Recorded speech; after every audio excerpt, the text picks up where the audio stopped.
so it becomes extremely difficult to get them to understand that those are illusions that have been created to keep us pacified, quiet, and stupid about our condition.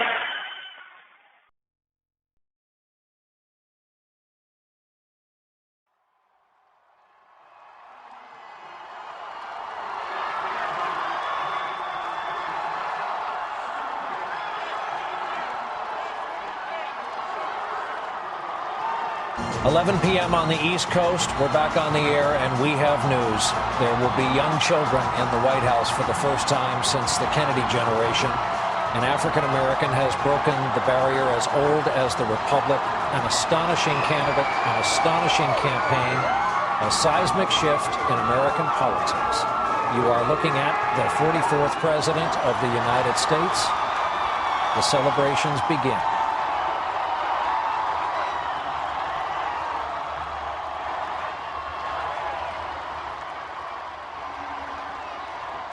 The question was, why are so many young white people in support of Barack Obama?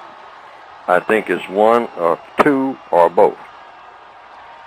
Now, one, there are a sizable number of white people who are tired of this whole business about squabbling about what color somebody is. Mostly a number of younger white people, people classified as white. Now there's another category, and that is the refined racists who says it's good for business. Good for the business of what? Of racism.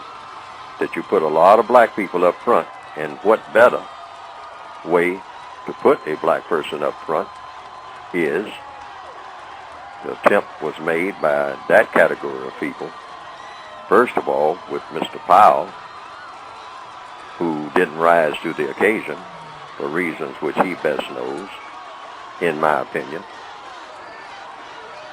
And then now Mr. Obama, that a lot of white people say they want him out front. By out front means he's not going to dictate. He's not going to just sit up and write checks, because he's not going to be allowed to do that based on logic. So why would white people who have malintentions want him to be up front? It's because in any organized, that's the white people who are racist, that is. Now, racism works on the principle of organized crime. One thing that you do in modern organized crime is that you have what they call buffers. You have people to take the rap for things that you are going to do behind the scenes. And I think this is the master plan for the position that Mr. Obama is going to be in. And I think that every black person, every non-white person, and every correct-thinking white person should be aware of that plan. That a lot of very ugly things are going to happen on his watch that he has absolutely nothing to do with, but he's going to be the person standing there with the smoking gun, because somebody's going to put it in his hands. That's an old trick that everybody should be aware of by now, but a lot of people are not.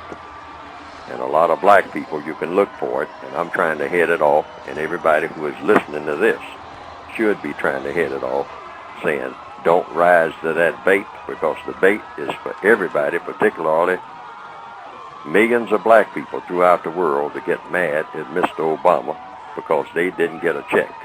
We have to codify in such a way that all of the things that we do are designed to tailor to the individual to do the best that he or she can wherever he or she happens to be in the known universe on any given day, as if Mr. Obama was never elected president.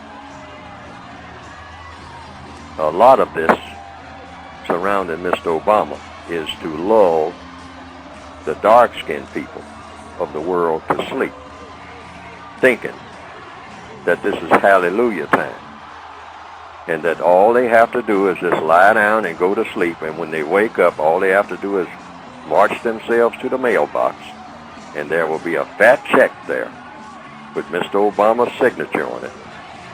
And when they go to that mailbox and they do not see that check there,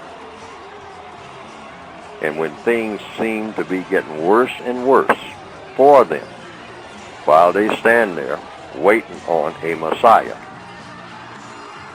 they're going to get angry at Mr. Obama, which is exactly what a huge segment of the white supremacist culture have planned.